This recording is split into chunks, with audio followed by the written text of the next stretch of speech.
35 degrés en dessous de zéro. L'huile moteur se fige en une pâte collante. Le caoutchouc se brise au moindre choc et la peau des mains reste collée au métal gelé. Dans de telles conditions, la guerre cesse d'être un art pour devenir un enfer de glace. Les tankistes allemands observaient avec horreur leurs machines de haute technologie mourir sans avoir tiré un seul coup de feu, simplement parce qu'elles avaient été conçues pour les défiler et non pour la survie. Aujourd'hui, nous plongeons dans le cauchemar du front de l'Est, où la victoire ne revenait pas à celui qui possédait le blindage le plus épais, mais à celui dont le moteur voulait bien démarrer. Je vais vous révéler des faits effrayants que l'on ne prouve pas dans les manuels scolaires. Comment les équipages se réchauffaient en se serrant contre la transmission brûlante au milieu de fumées toxiques. Pourquoi les lunettes de visée allemandes devenaient des morceaux de verre inutiles. Et comment les chars soviétiques continuaient d'avancer même avec des radiateurs percés et des leviers bloqués. Vous verrez comment le général Hiver et la poussière des steppes ont mené le crash test le plus cruel de l'histoire de l'humanité. Et pourquoi le T-34, grossier, exigu et disgracieux, est devenu le pire cauchemar des as ariens. Le télescope binoculaire à optique traitée Carl Zeiss offre une image d'une telle netteté qu'on croirait pouvoir tendre la main et toucher la fumée noire à l'horizon. Les lentilles ne mentent pas. Ce sont les hommes qui regardent au travers qui mentent. Nous sommes en novembre 1941, dans la région de Moscou. La température de l'air descend vers moins 15 degrés Celsius. Le sol a durci, se transformant en un abrasif aussi dur que le béton, capable de dévorer les axes de chenilles en une seule marche. Mais pour les officiers d'état-major du 4e groupe blindé de la Wehrmacht, cela n'a aucune importance. Ils ne voient pas dans leurs oculaires une ligne de défense, mais une ligne d'arrivée. Leur assurance ne repose pas sur la foi, mais sur une fiche technique. La machine de guerre allemande fonctionne comme un mécanisme parfaitement réglé. Un chronomètre. Chaque dent de chaque engrenage s'emboîte avec une tolérance micrométrique. Les officiers se tiennent près de leur horche et leurs manteaux sont impeccables. Aucune trace de boue. La boue, c'est pour l'infanterie et pour les Russes. Ici, au poste de commandement, règne le culte de la propreté et de l'ordre. Ils regardent vers l'est, et dans leurs yeux, on ne lit pas la peur, mais le mépris des professionnels pour les amateurs. Le colonel abaisse ses jumelles. Le cuir de ses gants crisse en serrant le métal froid du boîtier. Il reste 30 km à vol d'oiseau jusqu'au Kremlin, prononce-t-il en regardant la carte étalée sur le capot. Si l'on en croit les renseignements, ils n'ont là-bas que des miliciens et quelques bataillons équipés de BT-7 obsolètes, des boîtes de conserve sur veau. Nous avons broyé leur force principale en octobre, mon colonel, répond l'adjudant en ajustant sa sacoche. Les Russes sortent tout ce qui peut encore bouger. Hier, la compagnie de réparation signalait la capture d'un spécimen. Les soudures sont telles qu'on dirait qu'elles ont été faites par un aveugle dans l'obscurité. Le blindage s'effrite. Ce n'est pas de la technique. C'est l'agonie d'une industrie. L'adjudant rit, un rire confiant. Il sait de quoi il parle. Il a vu les rapports des ingénieurs de chez Daimler-Benz. L'école de conception allemande est le triomphe de la raison sur la matière. Chaque boulon, chaque arbre, chaque roulement d'un char allemand a subi un contrôle qualité en plusieurs étapes.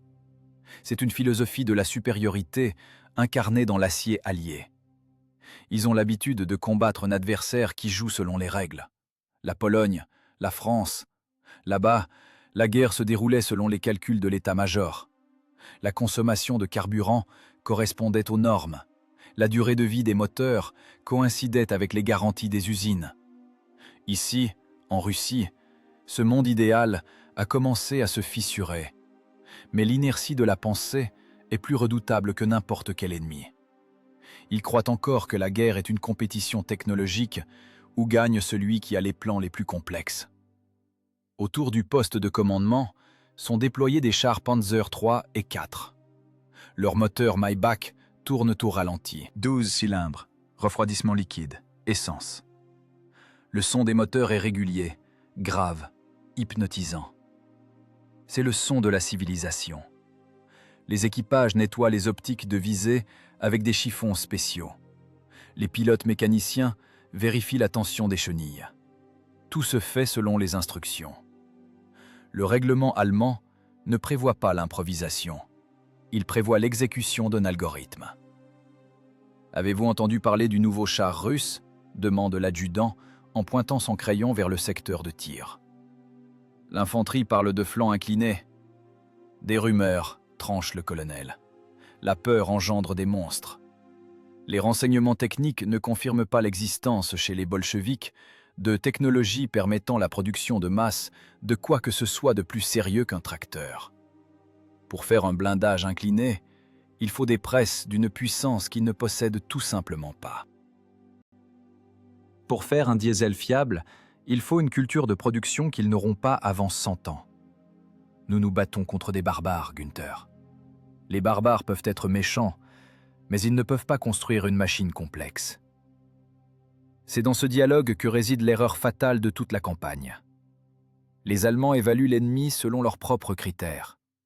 Ils cherchent la complexité là où règne la fonctionnalité. Ils cherchent l'esthétique là où il n'y a que la pure finalité de tuer. Pour l'ingénieur allemand, un char est un produit unique, une œuvre d'art nécessitant un entretien qualifié tous les 200 km. Pour le constructeur soviétique, un char est un consommable, un projectile. Il doit vivre juste assez longtemps pour avoir le temps de détruire l'ennemi avant de brûler lui-même. Le froid pénètre sous le drap des manteaux, mais les officiers l'ignorent. Ils ignorent aussi le fait que la graisse dans les transmissions de leurs chars commence à s'épaissir. L'huile minérale perd sa fluidité, mais tant que les moteurs sont chauds, cela ne se remarque pas. L'illusion de contrôle persiste. Dans leur réalité, la guerre est une partie d'échecs où les pièces se déplacent sur des cases et ne rampent pas dans la boue. La préparation d'artillerie commencera dans 15 minutes. Le colonel regarde sa montre bracelet. Mécanisme suisse, précision impeccable. Ensuite, les coins blindés s'élanceront. Nous entrerons dans Moscou avant que les vrais froids ne frappent. Et qu'en est-il des routes ? Demande prudemment l'adjudant. La logistique ne suit pas. Les camions-citernes sont coincés à 20 km en arrière. Les routes ont gelé, répond le colonel avec assurance. Ce sont maintenant des autoroutes. La boue a gelé, Günther. La boue russe, qui nous a retenus 1 mois, est maintenant notre allié. Un sol dur sous les chenilles, c'est tout ce qu'il faut à la Panzerwaffe pour la victoire. Il se trompe. La boue gelée n'est pas devenue une alliée. Elle est devenue une enclume. Le sol est devenu dur comme du granit, mais il est irrégulier. La suspension allemande avec ses roues imbriquées, conçue pour la douceur de roulement et le confort de l'équipage, subit sur ses nids de poules des charges extrêmes. Les barres de torsion travaillent en torsion avec une amplitude prévue par aucun polygone d'essai à Kummersdorf. Le métal fatigue. Des micro-fissures courent déjà le long des bras de suspension, invisibles à l'œil nu, mais inévitables comme les lois de la physique. Mais pour l'instant, ils ne le savent pas. Ils voient devant eux un champ enneigé et une forêt clairsemée. Le silence est trompeur. Là-bas, dans la profondeur de la forêt, il n'y a pas de panique. Il n'y a pas le chaos que dépeint la propagande allemande. Il y a un calcul froid et de l'attente. Regardez cette colline. Le colonel porte à nouveau ses jumelles à ses yeux. Une position idéale pour une batterie anti-char. Mais elle est vide. Ils fuient, Günther. Ils abandonnent leur position parce qu'ils comprennent. On ne peut rien contre la force brute. Notre technique est l'absolu. Dans les oculaires Zeiss, on voit le vent chasser la poudreuse sur le champ. Le silence blanc. L'optique allemande permet de distinguer chaque brin d'herbe dépassant de la neige à une distance de 2 km. Mais elle ne permet pas de voir l'essentiel. Elle ne montre pas ce qui est caché sous les filets de camouflage et les branches de sapin. Elle ne montre pas la force brute, dénuée de grâce, mais mortel, qui fait déjà chauffer ses moteurs. « Démarrez les machines !» ordonne le colonel en refermant le couvercle de sa montre. Le clic métallique sonne comme une sentence, mais une sentence pour ceux à qui elle n'était pas destinée. Des dizaines de moteurs rugissent. La fumée bleuâtre des échappements frappe l'air glacial. Les chars, faisant cliqueter leurs chenilles, s'ébranlent. Une formation magnifique, géométriquement parfaite. Les tourelles sont tournées vers l'ennemi. Les freins de bouche des canons regardent l'horizon. C'est le triomphe de l'ingénierie. C'est le sommet du développement de la civilisation mécanique de l'Occident. Des machines créées pour dominer. Ils partent à l'attaque, certains que leur blindage est impénétrable et que leurs canons tirent avec plus de précision que des fusils de sniper. Ils vont mourir, mais leurs ordinateurs de bord, des cerveaux humains imprégnés de propagande, refusent de traiter cette information. L'euphorie du Blitzkrieg a désactivé l'instinct de conservation. Ils ont oublié la première loi de la mécanique. L'action est égale à la réaction. Et la force de réaction, accumulée dans les forêts russes gelées, est déjà prête à se libérer. Le coin blindé prend de la vitesse. 50 tonnes d'acier allemand pour chaque machine. De l'assurance dans chaque mouvement des leviers. Ils ne savent pas que l'époque de leur domination technique s'est terminée à la seconde précise où ils ont décidé que la guerre était gagnée. Le piège ne s'est pas refermé quand les gelées ont frappé. Le piège s'est refermé maintenant, quand ils ont cru à leur propre invulnérabilité. « En avant !» crie l'adjudant, couvrant le rugissement des moteurs. « Montrons-leur ce qu'est la qualité allemande !» Devant, il n'y a que la neige et le silence. Le silence avant le choc.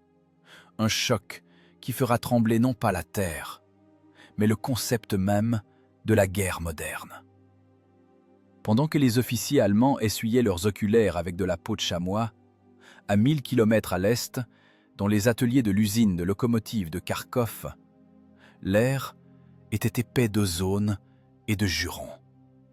Ici, pas de stérilité de laboratoire, pas de blouse blanche.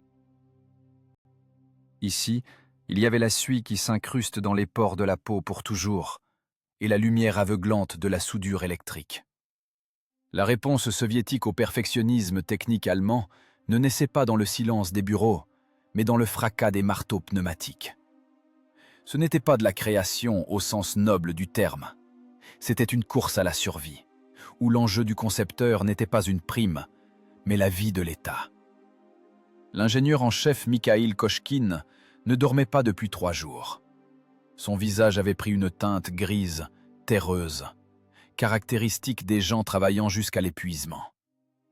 Il toussait, pressant contre ses lèvres un mouchoir sur lequel restaient des taches roses. La pneumonie dévorait déjà ses poumons, mais il ignorait la fièvre, tout comme son futur char devrait ignorer les impacts d'obus.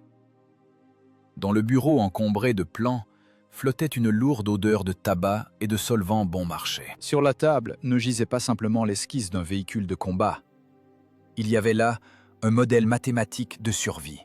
« Nous ne pouvons pas faire des flancs verticaux », râle Kochkine, en pointant la mine de son crayon sur la coupe du châssis. « Le blindage vertical, c'est la mort. Les canons allemands transperceront 45 mm d'acier comme du papier. Il nous faut un angle. » « L'inclinaison du blindage mange le volume utile, Mikhail Ilitch, objecte l'ingénieur principal chargé de l'agencement. Il a les yeux rouges de manque de sommeil et les mains noires de graphite. L'équipage sera à l'étroit. Le chargeur n'aura pas la place de se retourner. Si nous inclinons la plaque frontale à 60 degrés, il faudra découper l'écoutille du pilote directement dans le blindage. Cela affaiblira la structure. Au diable le confort! La voix de Kochkine sonne durement, comme le choc du métal contre le métal. Un char n'est pas une limousine pour la promenade. Un char est un vecteur de feu. Si nous faisons des flancs droits, l'équipage sera à l'aise, mais il sera mort au bout de 5 minutes de combat. Si nous inclinons le blindage, l'obus ricochera. C'est de la physique, bon sang. Le cosinus de l'angle d'inclinaison double l'épaisseur apparente du blindage. 45 mm se transforme en 90. 90 mm d'acier que nous n'avons pas physiquement en poids, mais que nous avons géométriquement. C'était un conflit fondamental entre deux philosophies. L'école allemande suivait la voie de l'augmentation de l'épaisseur. Plus d'acier, plus de poids, un moteur plus puissant, une transmission plus complexe. L'école soviétique, acculée par la pénurie de ressources, a choisi la voie du paradoxe. Ne pouvant rendre le blindage plus épais, ils ont forcé la géométrie à travailler pour la protection. La plaque inclinée repousse l'énergie cinétique du projectile, non par la résistance du matériau, mais par le vecteur de force. Dans l'atelier voisin, où l'on assemblait les prototypes, une bataille se livrait pour le cœur de la machine. Le moteur V2, diesel, 12 cylindres, 500 chevaux. C'était une folie technique pour l'époque. Le monde entier construisait des chars à essence. L'essence s'enflamme instantanément. Les vapeurs d'essence explosent à la moindre étincelle. Le carburant diesel brûle à contre-cœur. Mais fabriquer un diesel rapide et léger en alliage d'aluminium était une tâche à la limite de l'impossible technologique. « Le bloc-cylindre s'est encore déformé à la coulée !» crie le chef de la fonderie, couvrant le grondement de la grue. « L'aluminium ne tient pas la forme, trop de rebut. Revenons à la fonte. »« La fonte ajoutera une demi-tonne de poids !» hurle en réponse le motoriste, essuyant le mazout de son front. « La suspension Christie ne tiendra pas. » Les barres de torsion pèteront, seulement de l'aluminium. Nous coulerons jusqu'à ce que ça marche. Le V2 était capricieux, complexe, cher à produire. Mais il donnait à la machine ce que les Allemands n'avaient pas. L'autonomie et la sécurité incendie. C'était un risque immense. L'aluminium était une matière première stratégique pour l'aviation. Un diesel de char, fait du métal des ailes d'avion, était un luxe que seul un fou ou un génie voyant la guerre avec 10 coups d'avance pouvait se permettre. Dans le bureau d'études, on ne discutait pas de l'ergonomie des sièges. On discutait des angles de visée et de la vitesse de rotation de la tourelle. Le T-34 était conçu comme une arme aux paramètres extrêmes. Chaque kilogramme de poids superflu dépensé pour le confort était soustrait aux munitions ou au carburant. « L'écoutille du mécanicien est trop lourde », rapporte un ingénieur en entrant dans le bureau de Kochkine. Le compensateur à ressort ne suffit pas. Si le conducteur est blessé, il ne pourra pas l'ouvrir de l'intérieur. Alors il brûlera avec la machine. Kochkine ne lève pas les yeux de la carte de l'essai routier. Mais si nous ne mettons pas cette écoutille, des milliers d'autres brûleront. C'est la guerre, pas un sanatorium. Nous ne fabriquons pas une capsule de sécurité, nous fabriquons un marteau. Il n'y avait pas de cruauté dans ces mots. Il y avait la logique sèche de l'ingénieur qui comprend le prix du compromis. L'ingénieur allemand pensait à comment préserver la vie d'un équipage professionnel, créant des systèmes complexes d'extinction d'incendie et d'évacuation. L'ingénieur soviétique pensait à comment préserver la capacité de combat de l'armée, créant une machine pouvant être produite par milliers. L'assemblage des premières machines se faisait à la main. Les soudeurs posaient les cordons en maudissant tout ce qui existait. Les électrodes sifflaient, le métal se déformait. Les plaques de blindage de haute dureté se fissuraient en refroidissant. Il fallait changer la technologie en cours de route. On changeait la composition du flux, on changeait les régimes de courant. Ce n'était pas un travail d'usine, c'était un travail de laboratoire, à l'échelle de l'industrie lourde. « Regarde ce joint », dit un vieux maître à un jeune soudeur en montrant la jonction de la tourelle et du châssis. Grossier, moche, bosselé. Un Allemand fusillerait pour ça. Et maintenant, frappe avec la masse. Le jeune gars frappe. Le tintement est tel qu'il en bouche les oreilles. Le joint tient. Voilà, hoche le maître. Moche, mais à toute épreuve. On ne va pas à une exposition à Paris. on va en enfer. Et en enfer, l'esthétique n'a pas cours. Le char s'avérait bas, prédateur, trapu. Il ne ressemblait pas à une forteresse, mais à une goutte de mercure aplatie. Les larges chenilles étaient prêtes à pétrir la boue dans laquelle n'importe quel homologue européen s'enfoncerait. La transmission était primitive. La boîte de vitesse exigeait du pilote la force physique d'un forgeron pour changer de vitesse. Les leviers frappaient les mains, brisant les doigts en cas d'erreur. Mais la machine roulait. Elle roulait vite, agressivement, déchirant l'espace du rugissement de son diesel non rodé. Kochkine sortit de l'atelier dans l'air glacial. Une quinte de toux le plia en deux. Il cracha un caillot de sang dans la neige sale. Il ne restait plus de temps. Le char était prêt en métal, mais il fallait encore le prouver à Moscou. Un raid Kharkov-Moscou par ses propres moyens. Une folie. Une torture pour la technique et les hommes. Mais c'était la seule façon de convaincre les hauts fonctionnaires du Kremlin que cette machine brute, inachevée, était la seule chance de salut. « Faites le plein à ras-bord », ordonne-t-il, en s'essuyant les lèvres.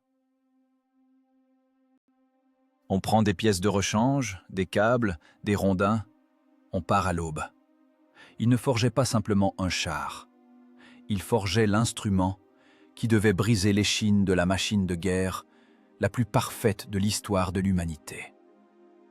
Ils intégraient dans ce métal la philosophie de la force brute, de la simplicité et de la masse. Lorsque les portes de l'atelier s'ouvrirent, laissant sortir 2 prototypes dans la brume grise du matin, cela ressemblait à la sortie de fauves de leur cage. Les moteurs fumaient, le cliquetis des chenilles résonnait en écho dans la zone industrielle. Kochkine grimpa sur le blindage, sentant la vibration de la coque se transmettre à tout son corps. Ce n'était pas un tremblement de peur, c'était le pouls d'un prédateur né dans la douleur. Un prédateur qui n'avait pas encore goûté au sang, mais qui était déjà créé pour tuer. Devant, c'était la longue route. Devant, c'était l'inconnu. Et quelque part là-bas, à l'ouest, grondaient déjà les chenilles d'un ennemi qui ne soupçonnait même pas que sa condamnation à mort venait de franchir les portes d'une usine de Kharkov. La première collision de ces 2 mondes était inévitable, comme la collision de plaques tectoniques. Et l'épicentre de ce séisme serait un point sur la carte appelé Mitsensk. 6 octobre 1941, route Orel-Mitsensk. Le matin est brumeux, humide. L'air est imprégné d'une moiteur qui étouffe les sons, mais ne peut masquer le tremblement de la terre. Le colonel général Heinz Guderian, créateur de la théorie du Blitzkrieg, a l'habitude d'entendre ce tremblement comme la musique de son offensive. Mais aujourd'hui, le rythme est rompu. Au lieu du crescendo victorieux habituel des moteurs de chars, il entend un hurlement étrange, déchirant les oreilles. Ce n'est pas le bruit d'un moteur, c'est le bruit d'un métal qui refuse de mourir. En position se tient l'équipe d'un canon anti-char de 37 mm PAK 36. Les artilleurs allemands travaillent comme des automates. Le chargeur engage l'obus dans la culasse. Le pointeur capture dans son réticule une silhouette surgissant de la lisière de la forêt. Distance 400 mètres. Pour l'optique allemande, c'est un tir à bout portant. Le char dans le viseur va vite, trop vite pour une machine aussi massive. Le pointeur prend de l'avance. Feu! Le claquement sec du canon déchire le silence. Le traceur dessine une ligne droite parfaite vers la cible. L'obus frappe exactement la plaque frontale du char russe. L'équipe du canon se fige dans l'attente de l'explosion, de la fumée, de l'arrêt de la machine. C'est l'algorithme standard. Impact égale destruction. Mais au lieu de l'explosion, un hurlement perçant et vibrant retentit. L'obus, ayant heurté le blindage incliné, fait jaillir une gerbe d'étincelles et part vers le ciel en culbutant, tel un morceau de ferraille inutile. Ricochet! Crie l'observateur, n'en croyant pas ses yeux. Encore un! Feu! Le char ne s'arrête pas. Il ne ralentit même pas. C'est un T-34. Son blindage incliné, ce fameux risque géométrique controversé du constructeur Kochkin, transforme maintenant l'énergie cinétique de l'obus allemand en néant. La physique travaille contre la Wehrmacht.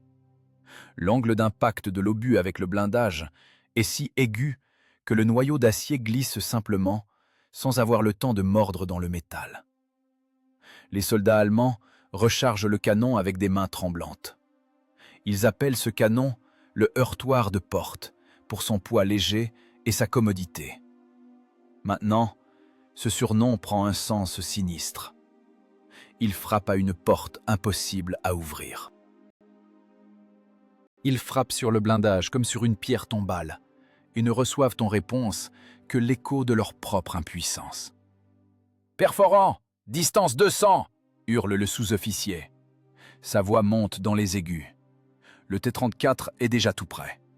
On entend le rugissement de son diesel, grossier, gargouillant, différent du ton aigu des moteurs à essence allemands. Les chenilles arrachent des morceaux de gazon. Le char oscille sur les irrégularités, mais le canon de 76 mm F-34 regarde exactement vers la batterie allemande. À l'intérieur de la machine soviétique, c'est l'enfer. Il n'y a pas de communication interne. Les casques grésillent d'interférences. Le pilote mécanicien ne voit presque rien à travers l'étroite fente du périscope, maculée de boue. Il conduit la machine au toucher, s'orientant aux ordres du chef de char qui lui tape les épaules avec ses bottes. Épaule gauche pour aller à gauche, droite pour aller à droite. Un coup sur la tête, stop. C'est une conduite primitive, mais elle fonctionne. « Rebond !» hurle le tireur radio, alors que nouvel obus allemand frappe le flanc et ricoche. À l'intérieur du char, ce son est semblable à un coup de masse sur un seau vide dans lequel on est assis. Les oreilles se bouchent. De la calamine tombent des soudures. Mais le blindage tient. Les soudures, que les experts allemands qualifiaient de grossières, ne lâchent pas. Le char soviétique ne tire pas. Il avance simplement. 30 tonnes d'acier à 40 km/h possèdent une impulsion colossale. Le conducteur écrase la pédale d'accélérateur, poussant la crémaillère de la pompe à fond. Le diesel V2 crache un nuage de fumée noire et rugit à plein régime. L'équipe allemande abandonne le canon une seconde avant l'impact. Les hommes s'enfuient de tous côtés, tombant dans la boue. La large chenille au motif gaufré caractéristique roule sur l'affût du canon PaK-36. Un craquement retentit. C'est le bruit des os de l'artillerie allemande qui se brise. L'élégant mécanisme du canon, avec ses viseurs, ses volants de pointage et sa culasse, se transforme en une galette métallique plate, enfoncée dans la boue automnale. « Mon Dieu, il nous écrase comme des punaises !» hurle à la radio la voix paniquée d'un chef de peloton de chars allemand. « Mes obus ricochent. Je l'ai touché à la tourelle à 500 mètres, mais il a juste tourné son canon et a brûlé ma machine. » Les chars de Guderian, les célèbres Panzer IV, avec leurs canons courts de 75 mm, surnommés « mégots », se retrouvent dans le rôle de victimes. Leurs obus sont destinés à l'infanterie et aux bunkers. Ils ont une faible vitesse initiale. Ils sont impuissants contre le blindage incliné du 34.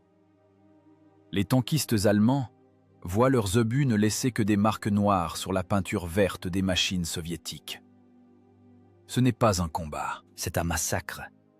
La supériorité technique, en laquelle les Allemands croyaient comme en une religion, s'effondre sous leurs yeux. Il s'avère que l'épaisseur du blindage en millimètres dans le catalogue n'a pas d'importance si le constructeur n'a pas pris en compte l'angle d'impact. Il s'avère que la qualité de finition de la surface de l'obus n'est pas importante si son calibre est insuffisant. Guderian observe la débâcle aux jumelles. Son visage se pétrifie. Il voit ses chars brûler. Il voit comment les T-34, tournant sur place avec des gerdes de boue sous les chenilles, disparaissent dans la forêt, laissant derrière eux un cimetière fumant de techniques de la Wehrmacht. Pour la première fois de toute la guerre, de la Pologne à la France, Heinz le Rapide ressent une peur froide et collante. Pas pour sa vie, pour l'issue de la guerre. C'est impossible, chuchote un officier d'état-major à côté de lui. Les Russes ne peuvent pas avoir un tel char. Cela contredit toutes les données des renseignements. Vous pouvez utiliser les données des renseignements aux toilettes, répond sèchement Guderian. Nous sommes confrontés à quelque chose qui change toutes les règles du jeu. Jusqu'à aujourd'hui, nous combattions des hommes. Maintenant, nous combattons une ingénierie qui surpasse la nôtre. Sur le champ de bataille près de Mtsensk, ne gît pas seulement du métal tordu. Là, gisent les débris du mythe de l'invincibilité des armes allemandes. Le T-34 a passé l'épreuve du feu. Sa transmission hurlait, les embrayages brûlaient, la ventilation ne parvenait pas à évacuer les gaz de poudre. Les équipages s'intoxiquaient jusqu'à l'évanouissement. Mais la machine a rempli sa fonction principale. Elle a survécu là où elle devait mourir, et a tué ceux qui se croyaient des chasseurs immortels. Pour la première fois dans les rapports allemands, apparaît le terme « peur des chars ». Ce n'est pas la peur des chars en général, c'est une terreur paralysante devant une silhouette spécifique au blindage incliné, impossible à arrêter avec les moyens standards. Les soldats allemands comprennent avec horreur que leurs fusils, leurs mitrailleuses et même leurs canons légers sont un tas de ferraille inutile. « Demandez l'aviation d'urgence !» crie le radio dans le véhicule blindé de commandement allemand. « La cible n'est pas détruite par les moyens terrestres. Je répète, la cible est invulnérable à l'artillerie standard. » Mais l'aviation ne viendra pas. Les nuages bas clouent la Luftwaffe au sol. Les Allemands restent seuls face aux monstres russes. Et dans cette confrontation, le vainqueur n'est pas celui qui a le plus bel uniforme, mais celui dont le constructeur a correctement calculé les angles de ricochet.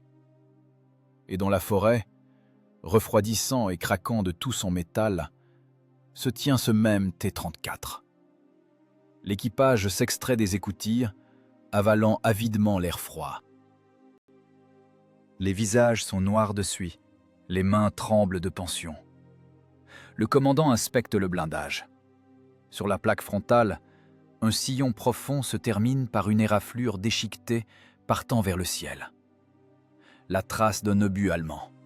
« Il n'a pas percé », dit-il d'une voix rauque, en passant le doigt sur le métal brûlant.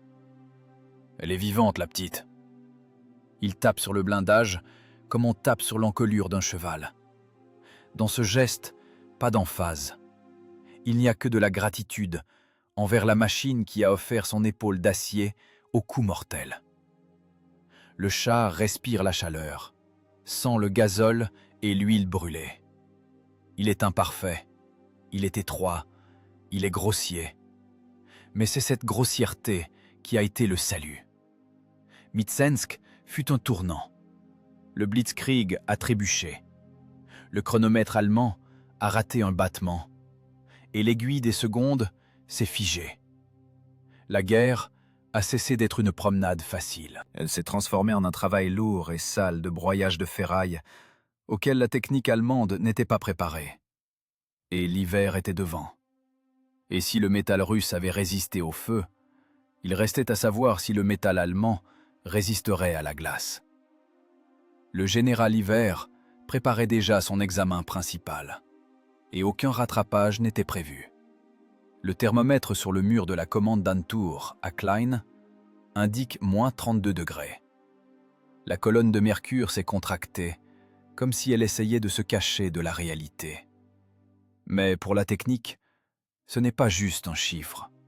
C'est un seuil physique, au-delà duquel changent les états de la matière. Décembre 1941 a transformé la région de Moscou en chambre cryogénique où survit non pas le plus intelligent, mais le plus adapté. L'armée blindée allemande qui semblait hier encore un tsunami d'acier, s'est transformé aujourd'hui en musée de sculptures de glace.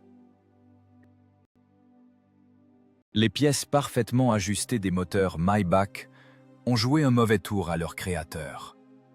Les tolérances micrométriques, dont les ingénieurs de Stuttgart étaient si fiers, sont devenues fatales par ce froid.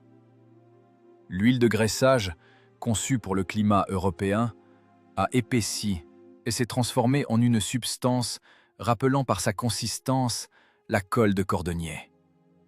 Elle ne lubrifie plus, elle colle. Sur le parking de la 3e division blindée règne une ambiance surréaliste. Les équipages allument des feux directement sous les châssis de leurs machines. C'est une violation de toutes les consignes de sécurité. Le risque d'incendie est de 100%. Mais il n'y a pas le choix. Si l'on ne réchauffe pas le carter à la flamme nue, le vilebrequin ne tournera pas, même avec une barre à mine. Pourquoi sommes-nous à l'arrêt ? Un Oberleutnant court vers un char. Son visage est enveloppé d'une écharpe en laine, d'où s'échappent des nuages de vapeur. L'ordre d'attaquer a été reçu il y a 1 heure. Nous ne pouvons pas démarrer le moteur, répond un Feldwebel couché dans la neige. Ses mains sont couvertes de mazout et de suie. Il essaie de réchauffer le carter d'huile avec une torche. L'essence ne s'évapore pas. Les bougies sont noyées instantanément. Les batteries sont mortes cette nuit. La densité de l'électrolyte a chuté. Elles ont éclaté à cause du gel. « Utilisez le démarreur à inertie. Tournez à la main !» crie l'officier, sa voix montant dans les aigus. Nous avons tourné à 4 pendant 1 demi-heure. Inutile. Le Feldwebel se relève, essuyant ses mains sales sur sa cape de camouflage blanche. L'huile tient l'arbre comme du ciment. Le métal s'est contracté. Les pistons dans les cylindres sont bloqués à mort. Cette machine est morte, mon Oberleutnant. Tant qu'il ne fera pas plus chaud, ce sont juste 50 tonnes de ferraille inutiles. La technique allemande, créée pour une guerre confortable, meurt d'un choc thermodynamique. L'essence synthétique se décompose au froid. Les bandages en caoutchouc des roues porteuses durcissent et s'émiettent au début du mouvement, si toutefois le char parvient à bouger. L'optique s'embue de l'intérieur et se couvre d'une croûte de glace impossible à gratter sans rayer les lentilles. La complexité de la conception, censée assurer la supériorité, devient une entrave. Et à 2 kilomètres de là, dans la forêt, se produit ce que les ingénieurs allemands considèrent techniquement impossible. Un pilote mécanicien soviétique s'approche d'un tas de neige sous lequel on devine les contours d'un T-34. Le char est resté éteint toute la nuit. Il est gelé jusqu'au cœur. La coque est couverte de givre. Le mécano ne cherche pas de bois pour un feu. Il n'appelle pas l'équipage pour tourner la manivelle. Il grimpe dans l'écoutille et ouvre la valve de la bouteille d'air comprimé. C'est une solution géniale des constructeurs de l'usine de Kharkov. Le système de démarrage pneumatique. Dans des conditions où les batteries meurent et l'huile épaissit, l'air comprimé sous une pression de 150 atmosphères pénètre directement dans les cylindres. Il n'a pas besoin d'étincelles électriques, il n'a pas besoin de chimie, il n'a besoin que de l'énergie cinétique brute de l'impact. Un son sec et sifflant retentit. Pshhh. L'air comprimé frappe les pistons, forçant le lourd vilebrequin à tourner par la force pneumatique. Le diesel V2 obéit à contre-cœur. Suit l'explosion du carburant par compression. « Allez, ma belle, réveille-toi !» chuchote le mécano en regardant l'aiguille tremblante du tachymètre. Le moteur tousse, rejetant par les échappements des anneaux noirs d'une suie épaisse et grasse. Encore un tour. Encore un. Et soudain, la forêt résonne d'un grondement régulier et puissant. Le diesel a démarré. Les 12 cylindres ont pris vie. La vibration fait tomber la neige du blindage. Le char, qui semblait faire partie du paysage hivernal, se transforme en être vivant. Contrairement au moteur à essence allemand, le diesel aime le traitement brutal. Le gazole d'hiver, dilué au kérosène, est pompé à travers les injecteurs. Le système de refroidissement n'est pas rempli d'eau, mais d'antigel, ou simplement de gazole si rien d'autre n'est disponible. Le V2 est omnivore. Il gronde, cliquette, mais fonctionne. La chaleur du moteur commence à réchauffer la transmission à travers la cloison du compartiment moteur. C'est le moment de vérité. Le perfectionnisme allemand s'est brisé sur l'hiver russe. Le primitivisme soviétique s'y est adapté. Les chars soviétiques rampent sur le champ de bataille. Ils sont blancs, peints à la chaux, invisibles sur la neige. Les Allemands ne les voient que lorsque les mitrailleuses commencent à travailler. Les chars allemands restent des cibles immobiles. Leurs tourelles ne tournent pas. La graisse de la couronne de tourelle a gelé. Les commandes électriques ne fonctionnent pas sans courant. Pour tourner le canon, le pointeur doit exercer un effort surhumain sur le volant de commande manuel, mais les engrenages ne bougent pas. Les T-34 manœuvrent. Leurs larges chenilles ne s'enfoncent pas dans la neige profonde. La pression spécifique au sol est calculée idéalement. Ils prennent de flanc les panzers immobilisés. « Cible à gauche, distance 300, perforant !» ordonne le lieutenant soviétique. « Tire !» L'obus traverse le flanc du char allemand Panzer IV. Celui-ci s'enflamme instantanément. Les vapeurs d'essence dans les réservoirs détonnent. La tourelle est arrachée et projetée sur le côté. L'essence en feu se répand sur la neige, créant un contraste macabre entre le feu et la glace. Le diesel soviétique, même percé, s'enflamme difficilement. Le gazole coule, mais n'explose pas. Cela donne à l'équipage des secondes pour quitter la machine. Les Allemands n'ont pas ces secondes. Sur les ondes de la Wehrmacht, c'est la panique. Ils ne crient pas à propos de la tactique, ils crient à propos du froid. Les armes s'enrayent, les culasses des carabines gèlent. La graisse dans les mitrailleuses MG34 épaissit et elles cessent de tirer en rafale, se transformant en bâtons à un coup. Les Russes ont un carburant d'hiver secret, rapporte le radio allemand à l'état-major. Leurs chars bougent plus vite qu'en été. Il n'y a aucun secret. Il y a la simplicité de la conception. L'absence de pièces superflues pouvant tomber en panne. Là où l'ingénieur allemand a placé un carburateur complexe à réglage automatique du mélange, l'ingénieur soviétique a mis une pompe à piston haute pression qui poussera n'importe quel bout. Là où l'Allemand a mis un démarreur électrique délicat, le Soviétique a mis une bouteille d'air qui fonctionne toujours tant qu'elle contient de la pression. Le paysage sonore du combat change. Auparavant, c'était une symphonie de tirs. Maintenant, c'est le solo des moteurs soviétiques sur fond de silence de mort des positions allemandes. Le général Hiver ne se bat pas pour les Russes. Il mène simplement un audit technique sévère. Et la technique allemande a échoué à cet audit. Le T-34 passe devant un char allemand gelé. De l'écoutille ouverte de la machine allemande émerge un mécanicien. Il ne tire pas. Il regarde simplement d'un œil vitreux la mort passer. Ses mains sont noires de gelure. Il a essayé de réparer ce qui ne peut l'être. Une erreur dans l'ADN de la machine. On ne peut pas faire la guerre en Russie sans respecter son climat. Le soir, le thermomètre descend à -35. Le champ de bataille est jonché de carcasses noires de machines allemandes brûlées. Elles ressemblent à des monuments à la présomption humaine. Les chars soviétiques partent plus loin, vers l'ouest, brisant la croûte de glace avec leurs chenilles. Leurs moteurs ne sont pas coupés, même lors des haltes. Le silence pour un diesel par un tel froid, c'est la mort. Tant qu'il gronde, l'équipage est vivant. Tant qu'il bouffe du carburant, le front avance. La guerre des technologies est passée dans une nouvelle phase. L'élégant outil allemand s'est brisé en frappant un bloc de glace. Le marteau russe, au contraire, n'est devenu que plus dur avec le froid.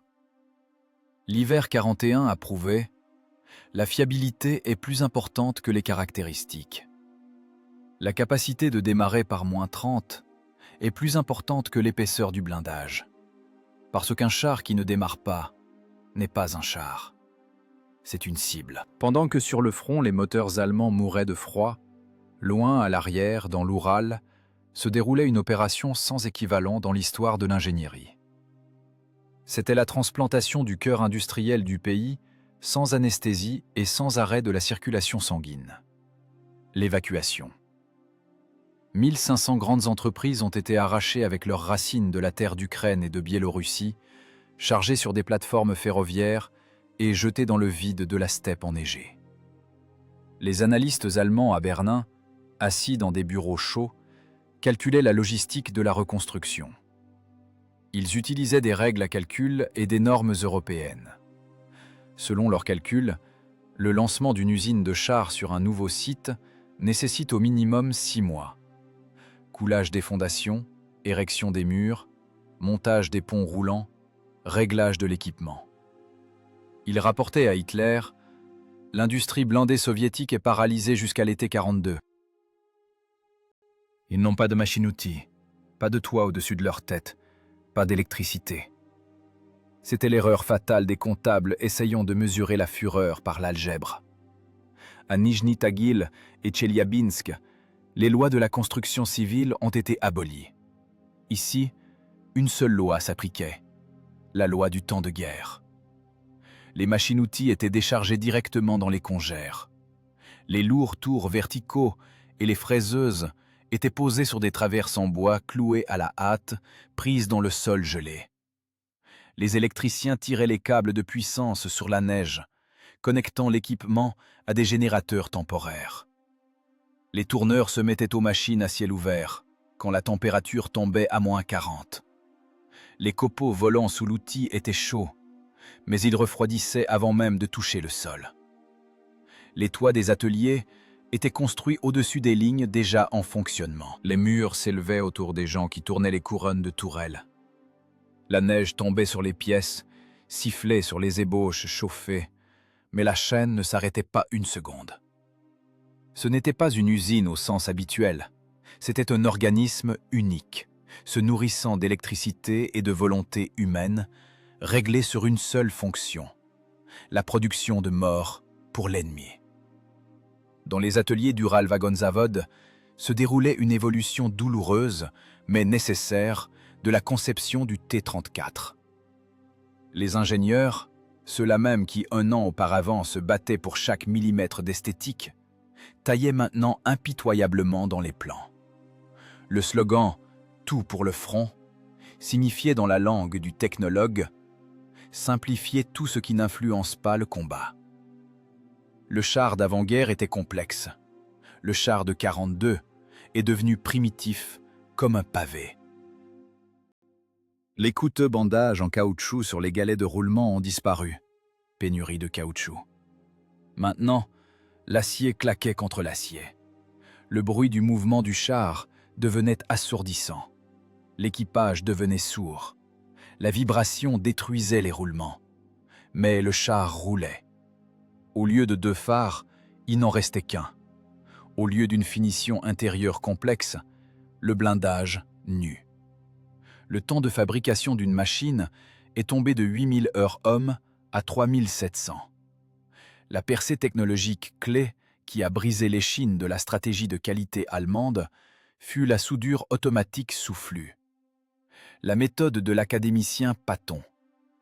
Le blindage allemand était soudé à la main. Cela exigeait des soudeurs de très haute qualification, une élite aryenne, formée pendant des années. L'URSS n'avait pas cette élite. Les hommes étaient partis au front. Aux machines se tenaient des femmes et des adolescents. L'automate de Patton permettait de faire des soudures de qualité parfaite avec les mains d'un écolier d'hier. La tête de soudage rampait d'elle-même le long du joint des plaques de blindage, recouvrant l'arc de flux. Les soudures s'avéraient plus solides que le blindage lui-même. La vitesse de soudage a été multipliée par 8. Pendant que le maître allemand à Essen finissait soigneusement une seule soudure sur un Tigre, l'adolescent de l'Oural soudait les flancs de 10-34. Au département du contrôle technique, une dispute animée a lieu. Le chef du contrôle, un vieux de la vieille avec des habitudes du temps de paix, tient un acte de réception. Son visage est déformé par la fatigue et la colère.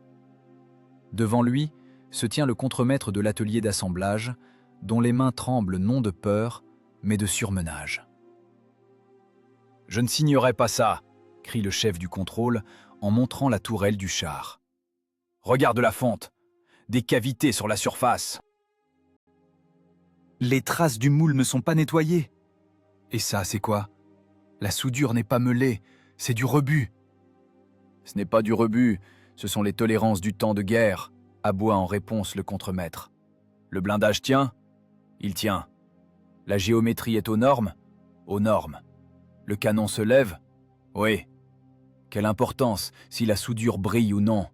Ce char brûlera au combat en moyenne au bout de 3 attaques. Pourquoi gaspillerions-nous 20 heures pour un polissage dont personne n'a besoin? C'est la culture de la production, ne décolère pas le contrôleur. La culture maintenant, c'est la quantité. Le contremaître frappe du poing sur le blindage. Les Allemands font 10 chars par jour. Parfait. Nous devons en faire 50. Grossier, tordu, mais 50. Si nous nous mettons à polir, les Allemands seront à Kazan dans 1 mois. Signe! Le chef du contrôle regarde le contremaître dans les yeux. Il n'y a pas d'excuse. Seulement un calcul dur. Il prend un crayon et appose une signature large. Bon pour le service. Les chars sortent des portes de l'usine en un flot incessant. On ne les peint même pas, directement sur les plateformes. Souvent, les équipages reçoivent les machines directement dans l'atelier et aident les ouvriers à serrer les derniers boulons. C'est la fusion de l'arrière et du front. Le pilote mécanicien s'assoit à la place qui garde encore la chaleur des mains de l'assembleuse. L'industrie allemande fonctionne comme une horloge. Mais les horloges ont tendance à s'arrêter si du sable entre dans le mécanisme. L'industrie soviétique fonctionne comme une avalanche de montagnes. Impossible de l'arrêter, car elle est composée de millions de pierres simples. Les statistiques de production se transforment en verdicts. En 1942, les usines du RSS, travaillant à ciel ouvert, produisent 25 000 chars. L'Allemagne, possédant toute la puissance industrielle de l'Europe, en produit moins de 5 000. Chaque char soviétique est le triomphe du fonctionnalisme. Il n'y a rien de superflu, pas de siège en cuir, pas d'optique complexe. Il n'y a que le moteur, le canon, le blindage et les chenilles. C'est l'idée de la guerre totale incarnée dans le métal. Regardez ces volumes, chuchote un officier du renseignement allemand en regardant une photo aérienne d'un nœud ferroviaire près de Tcheliabinsk. Les clichés sont en noir et blanc, granuleux, mais on y voit distinctement des convois s'étendant au-delà de l'horizon. Sur chaque plateforme, 2 chars. Ce n'est pas possible. Ils n'ont pas les ressources. D'où sortent-ils autant d'acier? Ils ne le sortent pas, répond son collègue sombrement. Ils le font avec de l'air et de la haine. Nous nous sommes trompés dans les calculs, Hans. Nous comptions les chars comme des automobiles. Eux, ils les cuisent comme des petits pains. Sur les plateformes se trouvent des T-34 avec de nouvelles tourelles, écrous. Des tourelles moulées hexagonales. Plus technologiques, plus simples, plus rapides. L'usine de Nijni Tagil passe à l'assemblage à la chaîne. Toutes les 30 minutes, un nouveau char sort des portes. Ce rythme est le métronome de la guerre. Tic, tac, encore un char. Tic, tac, encore un peloton. Tic, tac, un bataillon. Ce n'est plus simplement de la production, c'est une explosion démographique de machines. La quantité se transforme en qualité d'une nouvelle réalité stratégique. L'arme miracle allemande et les tigres produits à l'unité, qui apparaîtront plus tard, ne se heurteront pas à des héros isolés, mais à un océan d'acier. Un océan né dans les neiges de l'Oural, dans les ateliers sans toit, par les mains de femmes et d'enfants affamés, qui en savaient plus sur la métallurgie que les bourgeois repus de Bavière. L'avalanche de l'Oural a commencé son mouvement. D'abord, lentement, prenant de l'inertie, cliquetant sur les joints des rails, elle a roulé vers l'ouest. Là où les réparateurs allemands tentaient encore de comprendre comment réparer une transmission complexe dans des conditions de campagne, sans laboratoire stérile sous la main. Ils allaient apprendre qu'il n'y a pas de parade contre une masse, surtout si cette masse est produite à l'échelle industrielle. La rencontre des deux civilisations passait de la phase de guerre de manœuvre à la phase de guerre d'usure, où la massue soviétique avait une réserve de solidité infinie, tandis que le scalpel allemand avait déjà la lame émoussée. Le champ de bataille ne se fige que sur les cartes des états-majors. En réalité, quand la canonnade se tait, une autre guerre commence. La guerre des mécaniciens. C'est un duel où les obus sont remplacés par des clés anglaises, et où gagne celui qui remettra le plus vite la machine endommagée en service. Ici, dans la boue du No Man's Land, ou dans le bataillon de réparation à l'arrière, s'affrontent non seulement des chars, mais deux conceptions diamétralement opposées de la maintenance. Le char lourd allemand Tigre, pesant 56 tonnes, repose sur des vérins. C'est le chef-d'œuvre de l'ingénierie de Heinrich Knipkamp. Sa suspension assure une douceur de roulement inatteignable pour les autres machines. La disposition imbriquée des roues répartit le poids du géant si uniformément qu'il ne s'enfonce pas même dans le sol mou. Mais maintenant, dans les conditions d'exploitation réelles, ce miracle technique s'est transformé en malédiction. Pour changer un galet intérieur endommagé par un éclat de mine, l'équipe de réparation allemande doit démonter la moitié du train de roulement. « Enlevez les disques extérieurs !» hurle l'Oberfeldwebel en se cassant la voix. « Le 4e, le 5e et le 6e. Sinon nous n'atteindrons pas le moyeu. » Les réparateurs ressemblent à des chirurgiens essayant d'opérer à cœur ouvert dans une bouche d'égout. Il leur faut un portique de levage. Il leur faut des extracteurs spéciaux. Il leur faut une surface bétonnée, plane, car dans la boue, les vérins s'enfoncent dans le sol sous le poids monstrueux de la machine. Entre les galets, disposés en plusieurs rangées, de la boue s'est tassée, mélangée à de la neige fondue. Durant la nuit, cette masse a gelé, devenant dure comme de la pierre. Impossible de la nettoyer. Il faut la buriner à la barre à mine, au risque d'endommager les bandages en caoutchouc. Qui a inventé ce système ? Grogne le mécanicien, s'écorchant les mains jusqu'au sang sur les excroissances de glace. À Berlin, ils pensent qu'on a de l'asphalte partout ici. Pour changer un joint spi à 2 sous, je dois démonter 20 tonnes de ferraille. Le char allemand est conçu comme un système modulaire nécessitant un service d'usine. Il suppose l'existence d'une infrastructure arrière développée, d'entrepôts de pièces détachées et de personnel qualifié. La transmission finale est cassée, remplacement de l'agrégat entier.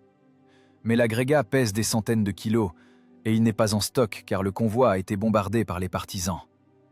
Le Tigre se transforme en bien immobilier. L'arme la plus puissante de la Wehrmacht sort de la guerre non à cause d'un obus perforant, mais à cause d'une impasse logistique. À 3 kilomètres de là, dans un ravin, un équipage soviétique réanime un T-34. Les conditions sont les mêmes. Boue jusqu'aux genoux, pluie verglaçante, fatigue. Mais l'approche est différente. Ici, pas de grue ni d'équipe spéciale. Ici, il y a une masse, une barre à mine, des jurons bien sentis et la force physique brute. Le 34 a sa roue folle cassée. Pour un Allemand, c'est un motif d'évacuation vers l'usine. Pour un Russe, c'est un motif pour jurer et une heure de travail lourd. « Amène le rondin », commande le pilote mécanicien. « Mets-le sous la chenille. On va rouler dessus. Elle se tendra toute seule. » Ils utilisent le poids du char lui-même comme outil. Pas de vérin hydraulique ? Pas grave.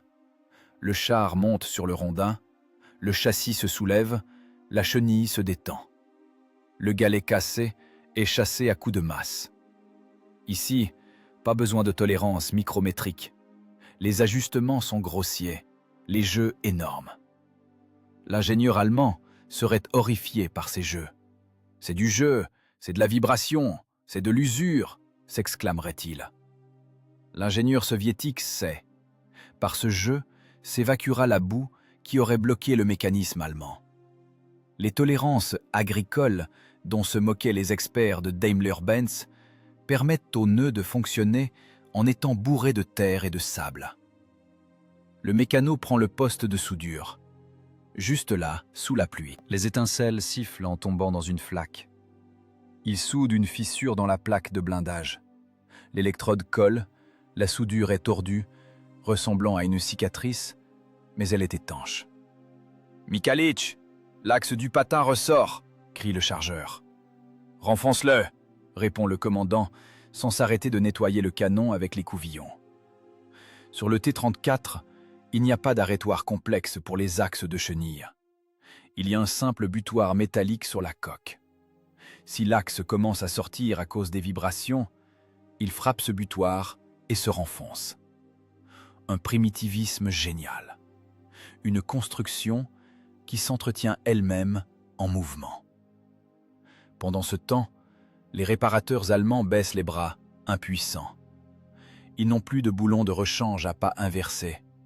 Des boulons uniques, marqués, trempés, impossibles à remplacer par autre chose. « Nous ne pouvons pas mettre un boulon ordinaire », explique le sous-officier au chef de char. Il a un autre pas de vis et une autre résistance à la rupture. Il cisaillera au bout d'1 kilomètre. Nous devons attendre la livraison d'Allemagne. « Attendre !» hurle l'as des blindés en donnant un coup de pied dans la chenille de son tigre immobile. « Les Russes font déjà chauffer les moteurs. J'ai un canon en état, un moteur en état, mais je ne peux pas rouler à cause de l'absence de 4 maudits boulons. » C'est la faillite de la philosophie du perfectionnisme. La technique allemande est un scalpel, tranchant, précis, stérile. Mais on ne gagne pas la guerre avec un scalpel. On gagne la guerre avec une masse. La masse ne casse pas. Même si le manche saute, on peut l'attacher avec du fil de fer et elle continuera d'enfoncer des clous. Le T-34 rugit de son diesel. L'échappement noir frappe le ciel humide. Le char, qui 1 heure plus tôt était touché, est redevenu une unité de combat. Il est sale. À l'intérieur, ça sent l'huile brûlée et les vestes humides, mais il est vivant. Sa réparabilité est phénoménale. Le moteur et la transmission se changent sur le terrain en 24 heures. Les galets en 1 heure. Les patins en quelques minutes. L'équipage soviétique grimpe à l'intérieur. « Alors, rafistolet ?» demande le commandant en prenant place dans la tourelle. « Ça tiendra jusqu'à Berlin.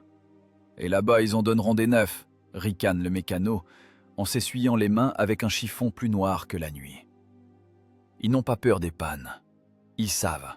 Tout ce qui est fait de main d'homme peut être réparé par d'autres mains d'homme. Si l'on a de l'ingéniosité et pas de peur face à la ferraille.